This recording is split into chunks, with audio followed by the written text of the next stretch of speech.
What is up everyone? In this video, we're going to be showing you how to cancel an invoice on Zoho Books.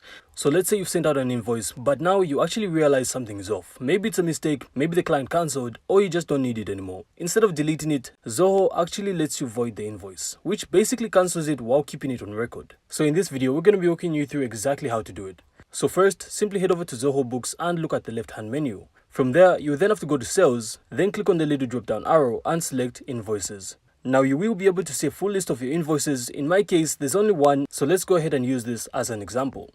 So simply click on the invoice you want to cancel, and once you're inside, you then have to look at the top right corner and hit the three dots menu. From there, you won't be able to see a cancel button, but you will be able to see void. So that's the option you're looking for. So simply click void, type in your reason, and it could be something simple like test invoice or whatever fits your situation. From there, you then have to tap voided, and just like that, the invoice status changes to void. So that means it won't affect your reports, your profit and loss, or even show up as overdue. So if you head back to your invoice list, you'll then be able to see that it's now marked as void. And that's it. So it's actually pretty simple and straightforward. So I really hope you found this insightful, and if you did, don't forget to leave a like and of course subscribe. Then we'll see you in the next one.